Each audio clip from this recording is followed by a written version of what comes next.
கேட்டாதான் தூக்கம். வீட்டுல படுத்து தூங்கினா தூக்கம் வர மாட்டேங்குது. காலையில எழுந்திரிச்சோன்னா ரூபா கொடு ரூபா கொடு.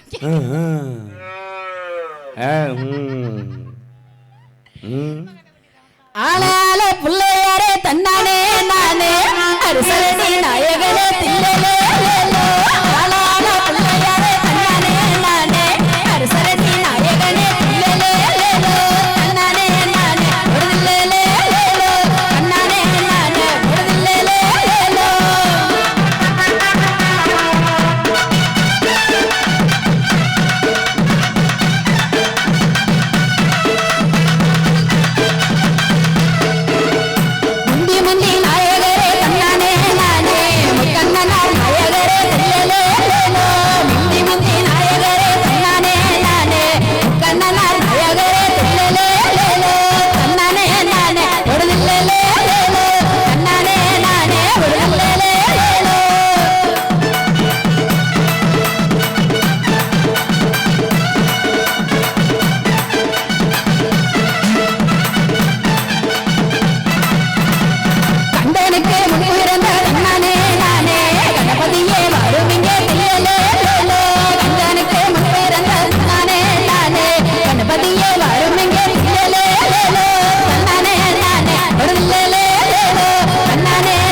நடுவர் அவர்களுக்கும் என்னென்ன எதிரினருக்கும் இசைவேந்தர்களுக்கும் ரசிகர் உங்கள் அத்துணை பேருக்கும் என்னுடைய சிரம் தாழ்ந்த வணக்கத்தை தெரிவித்துக் கொண்டு நடுவர் அவர்களே வணக்கம்மா. வாமா, நல்லா இருக்கியா? நல்லா இருக்கேனே. நீ நல்லா தான் சாப்பிட்டீங்களானே? நான் சாப்பிட்டேம்மா. நீ மிச்சர் சாப்பிட்டீங்களானே? நீ எல்லாம் ஒரு மாசம் சாப்பிட்டாலும் சாப்பிடலனாலும் கவலை இல்லை. வாடா சாப்பிட்டீங்களானே? என்னம்மா நீ தான் 3 சாப்பிட்டிய? வாடா, மரியாதையா பேசு. என்ன வாடா சாப்பிட்டீங்களான்னுங்கிற? அப்படி இல்லை நடுவர் அவர்களே. எப்படி சொல்றதுனே தெரியல. சொல்லு. சரி இருக்கட்டும் நடுவர். நீ சொல்லுமா, அப்புறம் என்ன நினைப்பாங்க? வாடா சாப்பிட்டீங்களான்னு மரியாதைங்கிறத மரியாதை இல்லாமையும் பேசுற. இந்த ரால் எல்லாம் இருக்குல்ல, அதுக்கு பேரு ரால் விட. அதுக்கு பேரு அதனாபண்டத்துல வாடான்னு பேரு. அததான் நான் சொன்னேன். வாடா சாப்பிட்டீங்களா? அண்ணே சாப்பிட்டீங்களானே? சாப்பிட்டீங்களானே? என்ன சாப்பிட்டீங்களான்னு? நான் ஏன் கேக்குறேன்? சாப்பிட்டீங்களா? என்ன சாப்பிட்டீங்களான்னு கேக்குற? என்ன வாடா சாப்பிட்டீங்களானே? மரியாதையா பேசுமா. சோறு சாப்பிட்டீங்களானே? வாடா சாப்பிட்டான். தோசை சாப்பிட்டீங்களானே? இட்லி சாப்பிட்டீங்களா? எங்களுக்கெல்லாம் ஒண்ணு, உனக்கு மட்டும் 3. ஏன் நான் கேட்டேன்? ஏன் கேக்குறேன்? ஏன் கேக்குற? நான் சாப்பிடல. யாரு? நான். நீ எல்லாம் ஒரு மாசம் சாப்பிடனால எந்த பிரச்சனையும் இல்ல. நடுவர் அவர்களே, நான் என்ன கேக்குறேன்? இப்ப என்ன பிரச்சனை? இந்த 2 பேருக்கு என்ன பிரச்சனை? யாருக்கு? Bigg Boss Bigg Boss Bigg Boss. நீங்க பிக் பாஸா? யாரு? நடுவர் அவர்களே, நம்ம கடவுள்ல இருந்தே ஆரம்பிக்கும். சொல்லுமா. ஆரம்பி. இந்த 30 கடவுள் இருக்காங்கல்ல, ஆமா, 30 கடவுளோட வேலை என்ன? என்ன வேலை? 3 பேர் இருக்காங்கல்ல, அந்த 3 பேர் யாருன்னு சொல்லுங்க முதல்ல. ஆமா, பொண்டாட்டி கொழுந்தியா காலமுக்க இதே வேலை. 30 கடவுள்கள் மும்மூர்த்திகள் சொல்லுது. பிரம்மா, விஷ்ணு, சிவன். பிரம்மா, விஷ்ணு, சிவன் 3 பேருக்கு என்ன வேலை?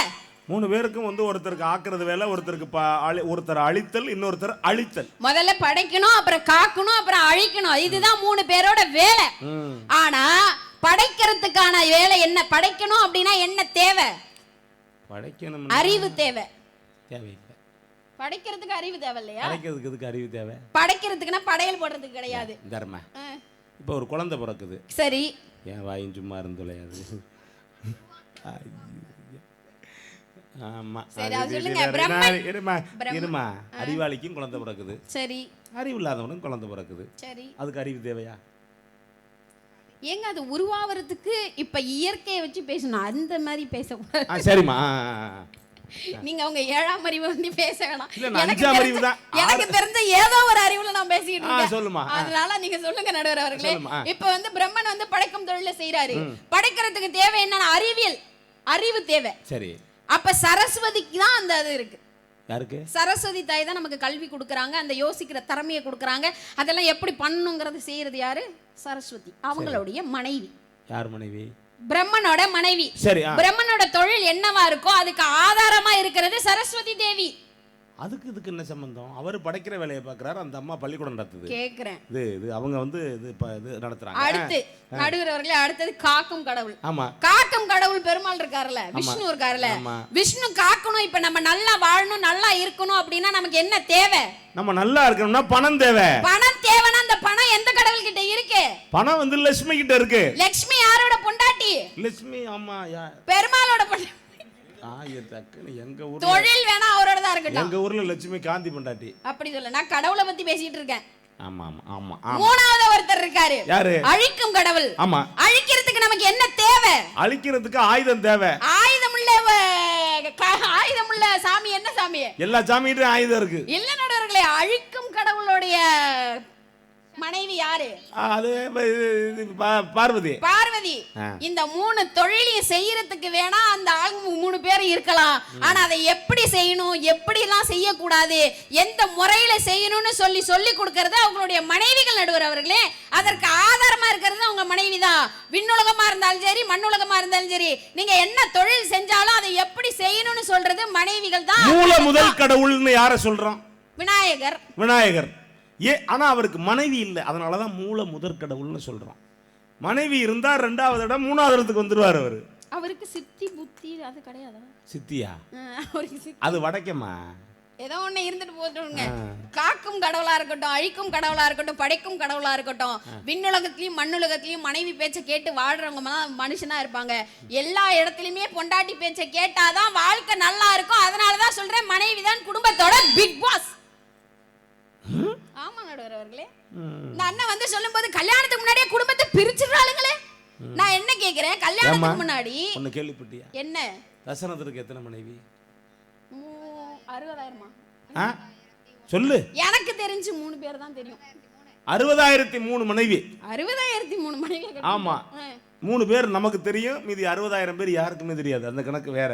சரி. ஆனா யோசிப்பாரு, 2 மனைவி பேசாம இருந்துச்சு. ஒரு மனைவி தான் சுத்தி விட்டு தசரதனை கொண்டு காட்டுக்கு இன்னொரு பக்கம் பிள்ளைகளெல்லாம் அனுப்பி அந்த குடும்பத்தை சின்ன பின்னமாக்கி நடுத்தருவில் கொண்டு போய் விட்டு, ஒரு பக்கம் பார்த்தீங்கன்னா லட்சுமி மனைவியை வீட்டில் உட்கார வச்சு லட்சுமணை தனியாக காட்டுக்கு 14 வருஷம் அனுப்பி, இவங்க புருஷன் பொண்டாட்டி 2 பேரையும் அப்படியே காட்டுக்குள்ளே 14 வருஷம் நடக்க விட்டு, சும்மா இருமா, சும்மா இருந்து அவன் பேர் என்ன, ராவணனையும் ஆசைப்பட்டவனை ஆக்கி அவனையும் கொண்டு இவ்வளவு பேரை கொண்டு. இவ்வளவுக்கு மூல காரணம் யாரு? அந்த கைகை தானே. ஒரு கைகை தானே. நான் என்ன சொல்றேன், ஒருத்தனுக்கு ஒருத்தின்னு வாழ்ந்திருந்தா இத்தனை இது உண்டாயிருக்குமா? பொண்டாட்டி பேச்ச கேட்டு ஒழுங்கா நடந்திருந்தா. அப்ப சிவனுக்கு ஒண்ணா? இப்ப யாருக்கு எத்தனை பொண்டாட்டி? சிவனுக்கு ஒண்ணுன்னு சொல்லு. நீ அவரே சொல்றாரு, தலையில ஒண்ணு இருக்கு, இடப்பாகத்துல ஒண்ணு இருக்குன்னு சொல்றாரு. தலையில ஒண்ணு இருக்கா? ஆமா. என்ன? கங்காதேவி ஒளிச்சு தானே வச்சிருக்காரு. எது இங்க ஒளிச்சு வச்சிருக்காரு? தலையில எங்கிட்டு ஒளிச்சு வைக்க முடியும்? என்ன குருவி கூட சொல்லி வருதுக்கு. ஆமா, காருக்கு ஸ்டெப்னு இருக்க கீழே தானே போட்டு வச்சிருக்கேன், யாருக்கும் தெரியாம. 5வது ஒரு வெயிலையும் ஓட்டி விட்டுக்கிட்டா இருக்கிறான். என்ன வேணும் உங்களுக்கு? எனக்கு ஒண்ணு வேண்டாம். உங்களுக்கு ஒண்ணு வேணுமா? அந்த உள்ளதை வச்சே ஓட்ட முடியலம்மா. நாத்தனார் முடிச்சு வேணும். மறுபடியுமா போடுறா? உனக்கு முதல்ல குடும்பம் வாங்கிடும். இல்ல, உனக்கு முதல்ல ஒரு முடிச்சு போடுவோம், அப்புறம் மத்ததெல்லாம் பாத்துக்கிறோம். அண்ணன் வந்து பேசணும்னே கல்யாணத்துக்கு பின்னாடி என்ன பிரிக்கிறாளோ, கல்யாணத்துக்கு முன்னாடியே பிரிச்சிராளோன்னு சொல்றாங்க நடுவர் அவர்களே. கல்யாணத்துக்கு முன்னாடி நீ சம்பாதிக்கிறியா சம்பாதிக்கலையா, நீ எப்படியாப்பட்டவன் எதுவுமே தெரியாம நீ தெருவா தெரிஞ்சுக்கிட்டு இருப்ப. உன்னை நம்பி வந்து உன்னோட சேர்ந்து நாங்க என்ன பிச்சை எடுக்கிறதா? நீ எல்லாம் பிச்சை எடுத்தா எவனும் பணம் போட மாட்டான், அடிதான் கொடுப்பேன். நான் ஏன் பிச்சை எடுக்கணும்? ஆளு சைஸுக்கு ஏத்த மாதிரி தான்மா பிச்சை எடுக்கணும்னா அதுக்கு ஏத்த மாதிரி நடிக்கணும். நான் நல்லா நடிப்பேன் காசு போட்டா. நீ என்ன நடிச்சாலும் வாய்ப்பு இல்ல உனக்கெல்லாம். அண்ணன் வந்து சொல்லும்போது நீ என்ன செய்யணும் வச்சுக்க. என்ன செய்யணும்? நீ கூட பிச்சை எடுக்கலாம், 2 கையையும் ஒடிச்சுக்கணும். ஏன் நல்ல வார்த்தையே பேச மாட்டீங்களா? ஏமா நீ எல்லாம் பிச்சை எடுக்க, பாவம் இவ்வளவு பெரிய உடம்போட இருக்க ஒரு பொம்பளை பிள்ளை கையை காணுமேன்ட்டு போடுவாங்க. அது இல்லைன்னு வச்சுக்க, 2 முட்டையையும் இது வேண்டாம், காசே வேணாம், நான் பிச்சையே எடுக்கல. அப்படி சொல்லு. நீ ஏன் பிச்சை எடுக்கிற? திருடு திருடு, ஆக்சிடென்ட் ஆகு, பிச்சை எடு. இல்ல வேணாம் விடுமா. நீ ஏமா நீங்கலாம் ஒரு அண்ணனா இல்லையா? சீர் செய்யறதுக்கு பயந்துகிட்டு திருடு பிச்சை எடு, இது ஒரு பொழப்பு. இது உனக்கெல்லாம் செய்யறது சிரமம்மா. வேணா 2 இட்லி வாங்கி தரமா? எனக்கு செய்ய வேணாம். புருஷனை வர சொல்றேன், பண்ணல வாங்கி வளர்ந்த ஓமனை இருப்பாரு. இந்த அவரா எவரு? இவரு இது திருவண்ணாமலை அருண் இது அருணகிரி இது ஆமாண்ணா. சரி அதை விடுங்க நடுவர்களே. அண்ணன் வந்து பேசும்போது இவ்வளவு பொண்டாட்டிய பத்தி இவ்வளவு பேசினார்ல, நான் என்ன கேக்குறேன், கல்யாணத்துக்கு முன்னாடி வாட்ச் கட்டி இருந்தீங்களா? யாரு? மோதிரம் போட்டிருந்தீங்களா? செயின் போட்டிருந்தீங்களா? மைனர் செயின் போட்டிருந்தீங்களா? கோவணம் கட்டிட்டு தெரிஞ்சாரு ஒண்ணும் இல்ல இவரே. ஆனா பொண்ணு கொடுத்ததுக்கு அப்புறமா மாப்பிளைக்கு செயின் போட்டாங்க, மோதிரம் போட்டாங்க, புது செருப்பு வேற முதற்கொண்டு போட்டு விட்டு அனுப்புனாங்களே. அந்த மாமனார் பெத்த பொண்ணுக்கு சோறு போடுறது அவ்வளவு வலியா இருக்கா உங்களுக்கு? நாங்க ஏமா சோறு போடுறோம், நீங்க தானே எங்களுக்கு சோறு போடுறீங்க. நடுவர்களே, நான் என்ன கேக்குறேன், ஆண்களால சம்பாதிக்க முடியுமே தவிர சாமர்த்தியமா செலவு செய்ய தெரியாது. ஆண்களால கட்டப்பையை தூக்கிட்டு காய்கறி வாங்க போகுமே தவிர எப்படி சமைக்கணும்னு தெரியாது. அதே கட்டப்பையை தூக்கிட்டு ஜவுளி கடையா துணிமணி எடுத்து கொடுக்க தெரியுமே தவிர அதை எப்படி துவைச்சு கட்டி சுத்தமா இருக்கணுங்கிறது தெரியாது. மொத்தத்துல ஆண்களுக்கு கணவனா வாழ்ற ஆண்களுக்கு தெரியும், ஆனா தெரியாது. ஆனா பெண்களுக்கு எங்களுக்கு எல்லாமே தெரியும். அதனால தான் நாங்க பெண்கள் வீட்டோட பிக் பாஸ். உங்களுக்கு எல்லாமே தெரியுங்கிறது தான்மா சிக்கல்.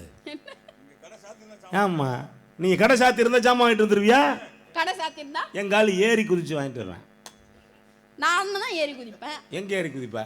புடவை கட்டி இருக்கறனால ஏறி குதிப்பேன். போமாங்கட்டு நாள ஓட்டைய போட்டு ஒண்ணுல போய் பாரு. இப்ப போய் பாரு, வேதாரணி பஸ் ஸ்டாண்ட்ல போய் பாரு, ரெண்டு பேரும் கண்ணாலே பேசிக்காங்க. 10 மணிக்கு கடை சாத்தின பிறகு அவன் கேட்பான், என்னம்மாலும் இவன் அப்படியே பிராந்து மாதிரி போவேன். அவன் பார்த்துட்டு அவரு நம்மள்ட்ட கேட்க மாட்டாங்க, அவனுக்கு தெரியும். அவர் உடனே அப்படிம்பாரு, 50 ரூபா கூட அப்படின்னா.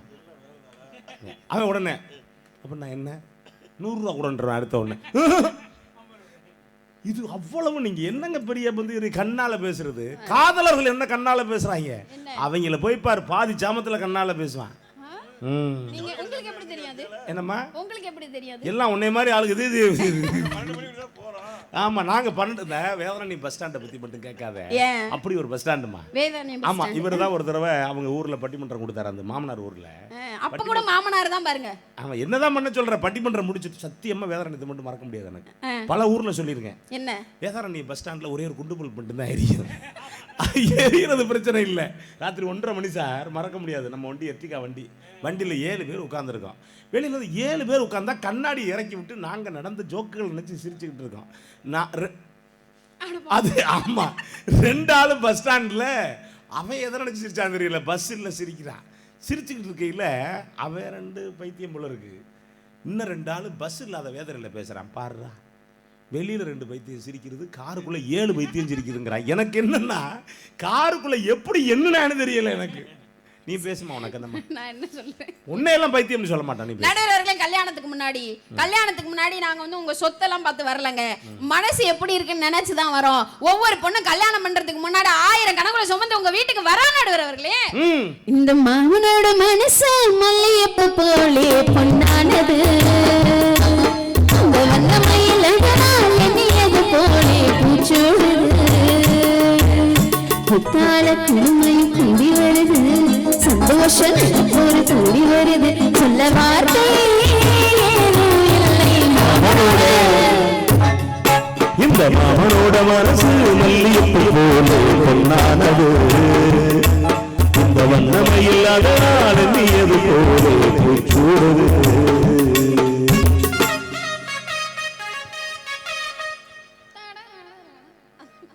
வாசிக்கணுமா? எந்த பக்கம் காட்டுறது தெரியல உனக்கு.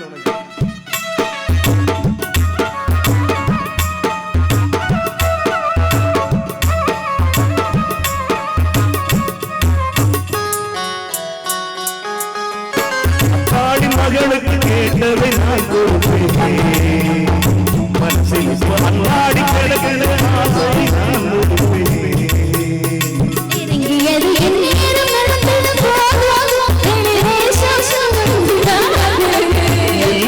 இருந்தது போலே வாழ்க்கை வாய்க்கிறாது, போதும் ஒரு எண்ணிக்கையாய் போதுவானது கண்டுபிடித்தே சொல்ல வார்த்தை ஏதும் இல்லை. இந்த மகனோட மனசு மல்லியப்பூ போலே பொன்னானது, இந்த வண்ணமையில் அதனால் நீயது போலே பூச்சோடுது. ஒவ்வொரு பொண்ணு கல்யாணம் பண்ணி வர நடுவர் அவர்களே. பயந்து போகாது, அங்க மைக் அண்ணன் வச்சிருக்காரு, தள்ளி விட்டுறாமங்கிட்டா. பேடை மறைச்சாலும் பரவாயில்ல, மொத்த ஸ்பீக்கரோட சேர்த்து மறைக்குது. நீ பேசுமா. இப்ப வந்து பாட்டு எனக்கு தெரியலங்கிறது நீங்க 2 பேரும் அக்கா மகளே இந்து இப்ப கல்யாணம் நடக்கிறதுக்கு முன்னாடி 1000 கனவுல சுமந்து வந்துட்டு இருக்க பொம்பளை பிள்ளைங்க நாங்க உங்க வீட்டுக்கு வந்த உடனேயே எங்களை எங்க வீட்டுல கஞ்சி தண்ணிக்கு வழியிலனாலும் எங்க அப்பா மகாராணி மாதிரி தான் பாத்துக்கிட்டாரு. பாத்திருப்பாரு. கஞ்சி தண்ணிக்கு வழி இல்லையா, மகாராணி மாதிரி பார்த்தாராம். கேட்டதை வாங்கி கொடுக்கலனாலும் வாங்கி தரண்டி என் தங்கம்னு சொன்னாரு நடுவர் அவர்களே எங்க அப்பா. அதைத்தான் நாங்களும் சொல்றோம், கேட்டதை வாங்கி கொடுக்கலனாலும் வாங்கி தரண்டி என் செல்லம்னு தான். எப்ப சொன்னீங்க அதெல்லாம்? இத வாங்கி கேக்குறா, அத வாங்கி கேக்குறா, ஆட்டலி கேக்குறா, மாட்டலி கேக்குறானே மேடையடி பேசுறீங்க தவிர என்னைக்காவது உங்க பொண்டாட்டி கிட்ட இதெல்லாம் வாங்கி தரேன்னு ஆசையா சொல்லிருக்கீங்க? நான் ஏன் வாங்கி தரேன்? எங்க பாக்கெட் வந்து லவட்டி எடுத்துட்டு தான் தனியா வாங்கிக்கிறதுகளே.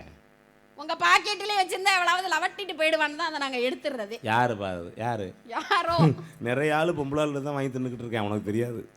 நடுவர்களே நான் என்ன சொல்றேன், அப்படி வீட்டுல நடக்கிற எந்த ஒரு சாமர்த்தியமான விஷயமா இருந்தாலும் நீங்க வீட்டுக்கு வெளியில எப்படி வேணா இருந்துக்கங்க. வீட்டுக்குள்ள பெண்கள் சொல்றதை கேட்டா, மனைவி சொன்னதை கேட்டா மட்டும்தான் உங்க வாழ்க்கை சந்தோஷமா இருக்கும் நடுவர்களே. குடும்பத்துக்குள்ள புருஷன் பொண்டாட்டி சண்டை, புருஷன் பொண்டாட்டின்னு இருந்தா சண்டை வரத்தான் செய்யும். குடும்பம்னு ஒண்ணு இருந்தா அது சண்டை வரணும், வந்தாதான் அது குடும்பம். இல்லன்னா அது மன்னாரன் கம்பெனி. எப்படி சொல்ற? அவன் மண்ணு முட்டுத்தனமா அப்படி நடந்தாலும் அப்படியே உட்கார்ந்திருந்தா அந்த வாழ்க்கை என்னத்துக்கு ரசிக்குமா ருசிக்குமா ஒன்னும் இருக்காது. அப்படியே சண்டை வந்த பிறகு ஒரு சமாதானம் வரணும் நடுவர்களே. சொல்லுமா, இதுதான்மா கரெக்ட். புருஷன் பொண்டாட்டி சண்டைங்கிறது நீலகண்ட அந்த மண்டை மாதிரி. இது எல்லாரும் அந்த மண்டையை பாருங்க. அதுக்கு என்னம்மா சும்மா கருகருன்னு இருக்குல்ல? ஆமா. டை அடிச்ச மண்டையும் புருஷன் பொண்டாட்டி சண்டையும் நிரந்தரமா இருந்ததா சரித்திரமே கிடையாது. ஏன் அப்படி சொல்ற? வெளுத்துரும். ஒரு 5 நிமிஷம் கழிச்சு அடி என்ன ஆனாலும் சரி, நீங்க என்னதான் பொண்டாட்டி கிட்ட அடி வாங்கினாலும் சரி, என்னதான் பொண்டாட்டி உங்களை ஒத்தன்னு உதச்சாலும் சரி, 10 நிமிஷம் கழிச்சு அவ ஆத்திரத்தோட ஓரமா உட்காந்துருக்கும் போது அடி வாங்கினது நான் தானம்மா. 2 பரோட்டா வேண்டாம், 2 பேரும் சேர்ந்து சாப்பிடுவோன்னு சொல்லுங்களேன். இது எங்கேயோ நடந்த மாதிரி இருக்கு. இல்ல ஒரு பிரியாணி பொட்டலம் வாங்கிட்டு வரேன், ஆளுக்கு பாதியா சாப்பிடுவோம். கறியெல்லாம் நீ சாப்பிடு, சோத்த கொஞ்சம் கொடுத்தா போதுன்னு சொல்லுங்க. என்ன சோத்த கொஞ்சம் கொடுத்தா போதும், கறியெல்லாம் நீ சாப்பிட அப்படி சொல்லுங்க. இல்ல உண்மைதாம்மா, நீங்க எல்லாம் கறியா தின்னு நாங்கெல்லாம் ஜோரா தின்னு அப்படி பேசிக்கிட்டே இருக்கும்போது நடுவர் அவர்களே சண்டை நிச்சயமா சமாதானமாயி சந்தோஷம் குடும்பத்துல ஒளாவி வரும். அப்ப பேசும்போது ஒருவர் மீது ஒருவர் சாய்ந்து எப்ப பிரியாணி பொட்டலம் அது எப்படி ஒளாவும் தெரியுமா? நான் சொல்லவா? சொல்லுங்க. உலவும் தென்றல் காற்றினிலே ஓடவுதே நாம் மகிழ ஊஞ்சலாடுதே. அங்க ஒரு ஐயா சொல்ல ரொம்ப பழைய ஆளா இருப்பான் போல இருக்கு. இது எந்த செட்டுனே தெரியலங்கறாரு. என்னம்மா எல்லா செட்லயும் சேருது. அப்படி பேசிக்கிட்டு இருக்கும்போதே சண்டை சமாதானம்னா ஒருவர் மீது ஒருவர் சாய்ந்து ஒருவர் பேச இடிச்சு விட்டுறாம ஒருவர் சொல்ல ஒருவர் கேட்டு நிலைமை யோசிச்சு பாருமா. நீ எங்க நிக்கிறதுன்னு தடுமாறுற, இங்க நின்னா ஒரு ஆள் அங்கிட்டு தள்ளி விடுது, அங்க நின்னா ஒரு ஆள் மறைக்குதுன்னு தள்ளுது, அங்க போனா ஸ்டாண்ட தள்ளி விட்டுற. நான் ஒரு பக்கம் சொல்றேன், நான் பாவமா உன் நிலைமை. ஆனா ஊர்ல என்ன பெரிய சந்தோஷம் தெரியுமா? இந்த மேடையை வந்ததுல இருந்து ஒரு 1/2 அடி கீழே இறக்கி இருக்க. மேடைக்கு எனக்கு எவ்வளவு பெரிய போராட்டம் இருக்கு தெரியுமா? நீ எப்படியாவது மனமேடைக்கு போயிருமா. புருஷன்கிட்ட சமாதானமா ஆயி சந்தோஷமா இருக்கலாம் பாக்குறப்ப நீங்க குறுக்க வந்து கல்யாணம் பண்ணா பிரிச்சு விட்டு போற மாதிரி பேசுறீங்க. கல்யாணம் பண்ண தானமா புருஷனோட சந்தோஷமா இருக்க முடியும்? கற்பனையில வாழ்ந்துட்டு இருக்கேன். ஒருவர் மீது ஒருவர் சாய் எப்படி ஒருவர் சொல்ல ஒரு கேள்வி. ஆனா அவன ஒண்ணு மட்டும் புரிஞ்சுக்க, அவர் சாயட்டும், நீ சாஞ்சிராத. அண்ணன் உங்கள் கட்டளையே சாசனம். ஆமா, அவர் அப்புறம் பாவம் ஆஸ்பத்திரியில தான் கிடக்கணும். என்னது என் பொண்டாட்டி சாஞ்சு சொல்லி தாருங்கள் பள்ளி பாடங்கள் இன்னும் என்னென்ன மன்னன் லீலைகள். சொல்லி தாருங்கள் பள்ளி பாடங்கள் இன்னும் என்னென்ன மன்னன் லீலைகள். தங்கள் பாவை அங்கங்கள் உந்தன் சொந்தங்கள், தங்கள் பாவை அங்கங்கள் உந்தன் சொந்தங்கள். தத்தை போல் மெத்தை மேல் ஏந்திக் கொள்ளுங்கள். ஒரு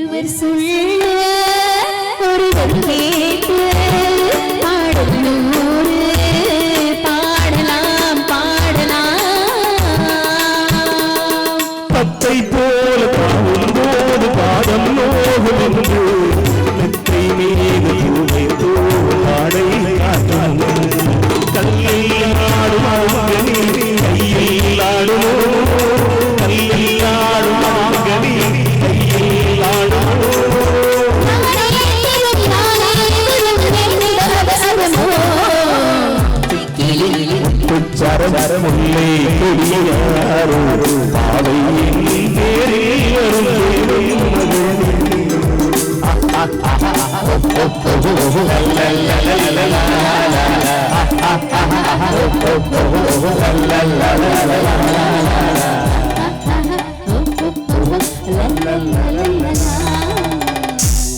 வாழ்க்கை எவ்வளவு சந்தோஷமா இருக்கு இருக்கத்தாம்மா நடுவர்களே. செய்யும்.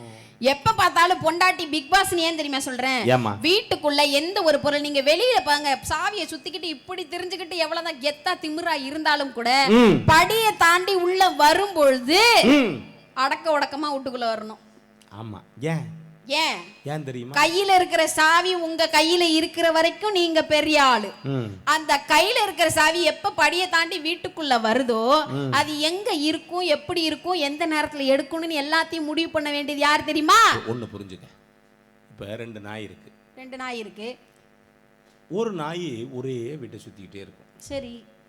இன்னொரு நாய் வெளியில போயிட்டு எப்பாவது வரும். சரி. இந்த வீட்டையே சுத்திக்கிட்டு இருக்க நாய் இருக்கு பாத்தியா? ஆமா. அது எல்லாம் அதுதான். இந்த நாய் உள்ள வரும்போது அந்த நாய் ஒழுங்காலன்னா கடிச்சு குதறி விட்டுரும். அதுக்கு நீ பேசுமா. கடிச்சு குதறி விட்டுரும். அப்ப உள்ள இருக்கிற நாய்க்கு ஆனா வெளியில போனா பயங்கரமா சீரும். ஆ. அந்த வீட்டுக்கிட்ட வரும்போது வாழை நடுவுல அப்படி சொருகி வச்சுக்கும். இப்படி வச்சுக்கிட்டு அது ஒரு சவுண்ட் கொடுக்கும் பாத்திருக்கியா? எப்படி? அப்படின்னா இவர் தான் கொடுப்பாரு. அப்படின்னா என்ன அர்த்தம் தெரியுமா? என்ன அர்த்தம்? எல்லாரும் என்ன எதுவும் செஞ்சிடாத, நானே ஒரு அப்பாவி. சரண்டர். ஆமா நடுவர்களே, வீட்டுக்குள்ள வந்த பிறகு என்ன எப்படி இருக்குன்னு சொல்லி எல்லாத்தையுமே நிர்ணயிக்கிறது மனைவி மட்டும்தான். மனைவி பேச்சை எப்படி திரும்ப கேட்கணும்? என்ன மனைவி சொன்னாலும் அவ சரியா தான் இருக்குன்னு சொல்லி எந்த ஒரு கணவன் நினைக்கிறாரோ அப்பதான் வாழ்க்கை சந்தோஷமா இருக்கும். மனைவி எது சொன்னாலும் ஒண்ணு சரிமான்னு சொல்லணும், இல்ல சாரிமான்னு சொல்லணும். அதை தவிர்த்து எதிர்த்து பேசணும்னு நினைச்சீங்க உங்க குடும்பம் குட்டி சேவரா போயிடும். நல்ல வார்த்தையை சொல்றிய தாயி. என்ன சொல்லணும்? என்ன சொல்லணும்? சரிமான்னு சொல்லணும். சரிமா இல்லனா சரிகமா பதனி சாமா சாரிமான்னு சொல்லணும் நடுவர்களே. 6 மணிக்கு விளக்கு வச்சா வீட்டுக்கு வந்திடணும். சரிங்க. 7 மணிக்கு குளிக்க வச்சே மோதகு தச்சிடணும். சரிங்க. 8 மணி ஆனாக்கா என்னோட கையால சாப்பிடணும். திண்ணையில உட்கார்ந்து வத்தல மடிச்சு போட்டுக்கணும். 9 மணி அடிச்சா வாய் விரிச்சு செலவழிக்கணும். 10 மணிக்கு விளக்கணைச்சு பக்கத்துல வரணும். ஹே 8 பட்டி ராசா கொஞ்சம் காது கொடுங்க லேசா. ஹே 8 பட்டி ராசா கொஞ்சம் காது கொடுங்க லேசா. கட்டின புருஷன் இருக்கும் மறைய சொல்லி தர லேசா. கட்டளையிடு கட்டி போடுவேன். கட்டுப்படுறேன்னு சொல்ல. ஆமா, எதையோ கட்டி பிடிப்பேன்னு சொல்லுச்சுமா. விட்டுருமா, தெரியாதனமா வந்துருச்சு. எப்ப பார்த்தாலும் ஆண்கள் எல்லாம் உழைச்சி. ஆனா ஒண்ணுமா, ஆனாதான் ஒண்ணு. யாரையெல்லாம் பாட வச்சிருக்காங்க பாரு. யாரு? அப்புறம் அவர் பேர் நெப்போலியனே பாட வச்சிருக்காரு தேவா. அப்படி ஒரு அழகான குரல் நீ கேட்க முடியாது பாட்டுல. எப்படி? ஏ கட்டளை எடு கட்டுப்படுறேன் கட்டுப்படுவேன். கட்டுப்படுவேன்னு சொல்லுங்க நல்லா. அத கட்டுப்படுவேன். ஆமா, கட்டிப்படி போடுங்க. அவர் அப்படிதாம்மா பாடி இருப்பாரு. நடுவர்களே, அவர் எப்படி? உங்களுக்கு தமிழ் தெரியும்ல? யாரு? உங்களுக்கு தமிழ் தெரியும்ல? ஏன் மனைவி பேரே தமிழ் தானே. அப்புறம் என்ன தாதாங்கிறீங்க? என்ன நடுவர்களே, நான் என்ன சொல்றேன், கல்யாணத்துக்கு முன்னாடி நாங்க உழைக்கிறோம், உழைச்சு முடிச்சோன்னே சொத்தெல்லாம் சேர்க்கிறோம். சேர்த்த சொத்தை மனைவி பேர்ல எழுதி வைக்கிறோம். சேர்த்த சொத்தை மனைவி பேர்ல எழுதி வைக்கிறோம். மனைவி பேர்ல எழுதி வைக்காம மன்னார் சாமி கம்பெனிகளை எழுதி வைப்பீங்க. அதெல்லாம் நிறைய பேர் ஒண்ணு ஒத்து வரலன்னா சாமி பேர்ல தான் எழுதி வச்சுட்டு போறாங்க. பொண்டாட்டி பேர்ல எழுதி வச்சா அந்த சொத்து சொத்தா இருக்கும் நடுவர் அவர்களே. பொண்டாட்டி பேச்சை கேட்டு அந்த சொத்து கடைசி வரைக்கும் உங்க பிள்ளைங்களுக்கு, உங்க பேர பிள்ளை இருக்கிற வரைக்கும் காப்பாத்தி கொடுக்கறது மனைவிகள் தான். ஏன் தாம் பேர்ல எழுதி வைக்கிறது இல்ல தெரியுமில்ல? தாம் பேர்ல எழுதி வச்சா அடுத்து இருக்க தம்பி எல்லாம் பங்குக்கு வந்துருவான். ஆமா, அதுக்காக தாம் மட்டும் அனுபவிக்கணுங்கிறதுக்காக தான் பல பேர் கரெக்டா பொண்டாட்டி பேர்ல எழுதி வச்சிடுறது. ஏன் நடுவர் அவர்களே, அவவே சம்பாரிச்சு அவவே பொண்டாட்டி பிள்ளைக்கு செய்யணும். ஆமா, அடுத்தவன் சம்பாதிக்கிறது எதுக்கு வாங்கணும்? ஆமாமா, அது உள்ளது. என்னமா காதலை பத்தி பேசுனாங்க? நிறைய ஆபீசர் பொண்டாட்டி பேர்ல எழுதி வச்சிருப்பாங்க. ஏன் வாங்குறது 80,000 ரூபாய் சம்பளம், சொத்து 100 கோடி ரூபாய்க்கு இருக்கணும். பினாமியா? கேட்டா என்ன சொல்லு, எங்க ஊர்ல ஒரு ஆள் இருக்கான், பயங்கரமான ஆளுமா. ஏன்? அவன் 3 சீட்டு பார்ட்டி. ஆமா, ரொம்ப பயங்கரமான ஆளு. எந்த ஊருக்கு போனாலும் யாரையாவது ஏமாத்தி 100 கோடி ரூபாய் தான் வருவான். ஏப்பா, அவ்வளவு பயங்கரமான ஆளு. பல்கான பார்ட்டி போல. பொண்டாட்டிக்கு டைவர்ஸ் கொடுத்துட்டா. சொத்தை முழுக்க பொண்டாட்டி பேரில் எழுதி வச்சுட்டு. அது இப்போ கோர்ட்டு தடுமாறுறது, என்ன செய்யறதுன்னு தெரியல. கேட்டால் யாரு கேட்டாலும் சொல்கிறான் நம்ம பேரில் ஒத்த பைசா சொத்து இல்லை. ஏன் பொண்டாட்டி டைவர்ஸ் கொடுத்துட்டாங்க, சட்டப்படி செல்லாது. பொண்டாட்டி 2 பேரும் ஒன்றா தான் இருக்காங்க. தப்பிக்கிறதுக்கான யுக்தி கூட மனைவி கிட்ட தான் இருக்கு நடுவர் அவர்களே. அன்னைக்கு ஒரு ஆள் கேட்டா, ஏயா சேர்ந்துருக்கு, ஏன் சேர்ந்துருக்கப்படாதா, சட்டப்படி தானேயா, சட்டப்படி சேரல, அவ்வளவுதானே, என்ன பண்றீங்க, ஒரு வீட்டில் தானே இருக்கேன். ஆமா, ஒரு பெட்ரூம்ல தான் இருக்கோம். கல்யாணத்துக்கு முன்னாடி காதலை பத்தி நீங்களும் என்ன பேசுறாங்க? அவர் உனக்கு தானே தெரியும் முழுசா. காதலை பத்தி என்னோட காதலை நான் சொல்றேன். என் கல்யாணத்துக்கு எல்லாரும் வாங்க, வர அவசியம் வருவான். மொய் வச்சிருங்க, நீ மட்டும் சாப்பிட்றாத. நான் டயட்ல இருக்கான்னு முடிவு பண்ணிருக்கேன். ஆமாமா, கேளு. வாடாவோட முடிச்சுக்கலாம். நான் காதலிக்கிற நடுவர் அவர்களே. நானே என் காதலுங்கிறது ஒவ்வொரு காதலுக்கும் ஒரு சின்னம் இருக்கும்ல. என்ன காதலுக்கு சின்னம்னா தாஜ்மஹால், இதயம் அப்படிலாம் சொல்லுவாங்க, ரோசாப்பூ அதெல்லாம் சொல்லுவாங்க. ஆனா என்னோட காதல் என்ன காதல் தெரியுமா? காதலுக்கெல்லாம் முண்டுக்கல்ல தான் சின்னமா வைக்கும். காதல் கண்ணாடி காதல். எது? கண்ணாடி காதல். ஏன் வயசாகி போச்சா? வயசெல்லாம் ஆகலை. கண்ணாடி காதல் ஏன் தெரியுமா சொல்றேன்? நான் காதலிக்கிறது ஒரு கார் டிரைவர். எது? அவர் கார் ஓட்டுறார். அம்மா, கார் டிரைவர் கார் தான் ஓட்டுவாரு. கார் ஓட்டுறாரு. நான் ஏன் காதலிக்கிறேன்? ஏன் காதலிக்கிற? காரே நல்லா ஓட்டுறாருன்னா குடும்பத்தையும் நல்லா ஓட்டுவாருங்கிற என்னுடைய பிரெயின். அப்படி எல்லாத்தையும் சொல்லிடாத. இந்த வேலை செய்யற ஆளுக்கு அந்த வேலை ஒழுங்கா தெரியாது, அந்த வேலை செய்யற ஆளுக்கு இந்த வேலை ஒழுங்கா தெரியாது. நீங்க கீபோர்டு நல்லா வாசிக்கிறாருன்னு ட்ரம்ஸ்ல கொடுத்தீங்கன்னா மாட்டிக்குவாரு, அவருக்கு தெரியல, அது வேற. சிலரது காதல் பேசும் காதல். எதுமா? சிலரது காதல் மௌன காதல். இந்த கேளு, சொன்ன உடனே காதல்ல உடனே கிளம்பிருச்சு வருந்தா. கார் ஓட்டுறவர் லாரி ஓட்டுவாருன்னா விமானத்தை கொடுத்துடக்கூடாது. கார் ஓட்டுறவங்க வாழ்க்கையை தான் ஓட்டுவாங்க, அடுத்ததுலாம் பார்க்க கூடாது. சும்மா எக்ஸ்ட்ரா டாட் போட்டு வச்சுட்டே போனா குடும்பம் அப்படிலாம் நடக்காது நடுவர் அவர்களே. சில காதல் நல்ல, சில காதல் மௌன காதல், சில காதல் பேசும் காதல், சில காதல் சேரும் காதல், சில காதல் சேராத காதல், மொத்தத்துல காதல் காதல். ஆமா, காதலிக்கும் போது சொல்லுமா என்ன அதோட முடியும். காதலிக்கும் போது அதோட முடிக்கணுமா? காதலிக்கும் போது நடுவர்களே, காதலிக்கும் போதே ஒரு காதலிக்கிறதுக்கு முன்னாடி அவன் குளிப்பான் குளிக்க மாட்டானா நமக்கு தெரியாது, பல்லு விளக்கானா பல்லு விளக்க மாட்டானா எனக்கு தெரியாது, சட்டை அயன் பண்ணி போனவனா போட மாட்டானா அதெல்லாம் எனக்கு தெரியவே தெரியாது, சுத்தமா இருப்பானா இருக்க மாட்டானா தெரியவே தெரியாது நடுவர்களே. ஆனா ஒரு பொம்பளை புள்ள உங்க வாழ்க்கையில வந்ததுக்கு அப்புறம் பார்த்தா குளிக்கிறது, பல்லு விளக்குறது, அயன் பண்ணி ட்ரெஸ் போடுறது, சுத்தமா இருக்கிறது, எப்படி இருக்கணும், எப்படி பார்க்கணும், எப்படி நடக்கணும் சொல்லி கொடுக்கறது ஒரு பொம்பளை புள்ள மட்டும்தான். அதுக்கு முன்னாடி கோவணம் கட்டிக்கிட்டு தெரிஞ்சான். மாட்டு தொழுவத்துல மாட்டோட பட்டத்துக்கு வந்து தான் குளிப்பாட்டி சவுக்கார கட்டி போட்டு என்னென்ன கதை விடுறீங்க நீங்க? ஒன்னும் நான் என்ன உன்கிட்ட கேட்கிறேன், தெரியாம தான் கேட்கிறேன். நான் கேட்கிறேன், ஒரு கிறுக்கு போய் கிடக்கிறேன், நீ போய் கட்டிக்க பார்ப்போம். அவனை குளிப்பாட்டு, அவனுக்கு சோப்பு போடு, வைக்கல போட்டு தேய்ச்சிட்டு மொட்டை அடிச்சு விடு, மீசையை சேவ் பண்ணி விடு, கல்யாணம். அதைத்தான் கேட்கிறேன். உங்களுக்கு வேணும் அப்படின்னா எப்படி பார்ப்பீங்க? மாப்பிள்ளைன்னா என்ன சம்பாதிக்கணும், என்ன வேலை பார்க்கணும், காரு வச்சிருக்காரா, மாப்பிள்ளைக்கு அந்தஸ்து இருக்கா, அக்கா தங்கச்சி எல்லாம் செத்து போச்சா, அப்பா அம்மா எல்லாம் ஊரை விட்டு விரட்டிட்டோமா, எல்லாத்தையும் கேட்டு தானே கேட்குறீங்க. அது ஒன்று மாப்பிள்ளைக்கு ஒன்றும் தெரியாது, டவுசர் தான் போட்டிருப்பாரு, என்ன கணக்குன்னு கேட்குறேன். நிஜமாவே நீங்க பாருங்க, விவோவை அழைச்சுக்கோங்க, நீங்க 2 பேரும் போய் பாருங்க, காதலிக்கு முன்புள்ள மனுஷனையும் காதலிச்சு பின்னுள்ள மனுஷனையும் போய் அடையாளம் கண்டுபிடிச்சு கொண்டு வாங்க. காப்பி அதானம்மா, அதுல கல்யாணம் வந்துரும்ல. பாருங்க, அந்த இவரெல்லாம் காதலிக்காதாளா? நீங்க காதலிச்சீங்க, அத்தனை எருவு மாடு நீங்க காதலிச்சீங்க, அதெல்லாம் காதலிச்சிருக்காரு. எப்படி நம்புறது? இப்ப வேணா இந்த வேணா கேளு, நான் போட்டோ அனுப்பிட்டு சொல்றேன் பாரு. என்ன செத்து உங்களை காதலிச்சா செத்து தான் போகணும். ஆமா, மெதுவா தந்தி அடிச்சானே. சரிம்மா, நீ பாடுமா. மெதுவா தந்தி அடிச்சானே என் மச்சானே, எதுவும் சொல்லிச்சானே கை வச்சானே. கில்லாடி நீ அடியே கொஞ்சம் நில்லு, என்னான்னு தான் தெரிஞ்சா அத சொல்லு. கண்ணு சாமி, நான் தேடும் சொர்க்கம் எங்கே காமி. மெதுவா தந்தி அடிச்சானே ஓ மச்சானே, எதையோ தொல்ல துடிச்சானே கை வச்சானே. மெதுவா தந்தி அடிச்சானே என் மச்சானே, எதையோ சொல்ல துடிச்சானே.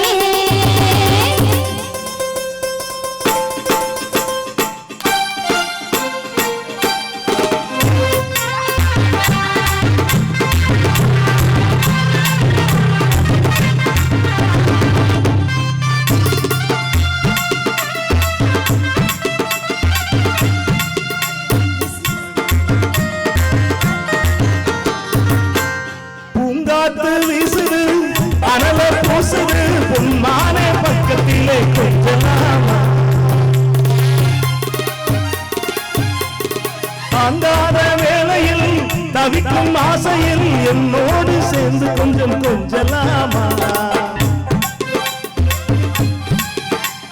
சேலை கட்டும் நந்தவனம் நீயா செம்பருத்தி பூவுக்கு நீ தாயா கண்ணுக்குள்ளே காதலன் நோயா சின்ன இடை செய்வதன் நோயா முத்தம் பதிச்சா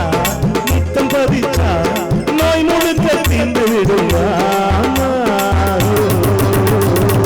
மெதுவா தந்தி அடிச்சானே மச்சானே எதையோ சொல்ல துடிச்சானே கை வச்சானே மெதுவா தம்பி அடிச்சானே மச்சானே எதையோ சொல்ல துடிச்சானே போதும் தம்பி எந்த பாட்டை பாடின நான் எந்த பாட்டை பாடினா உனக்கு என்ன பாடிட்டேனா அதோட விடுமா அருமை ஆமா ஆமா நடுவர் அவர்களே இந்த பாட்டு எங்க இருந்து வந்தது அதுதான் சொல்றேன் மலையோரம் மாங்குருவி மாவிலையில் பாட்டெழுதி பாடுவது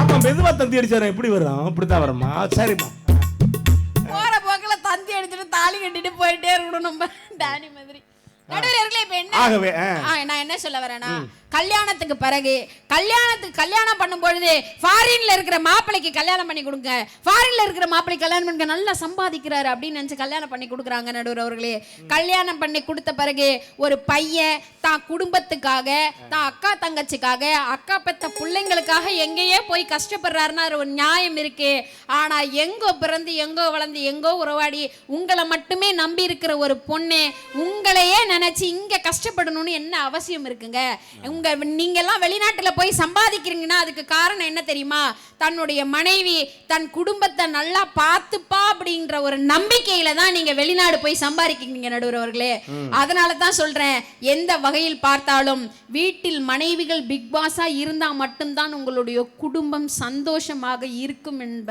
நம்பிக்கையில்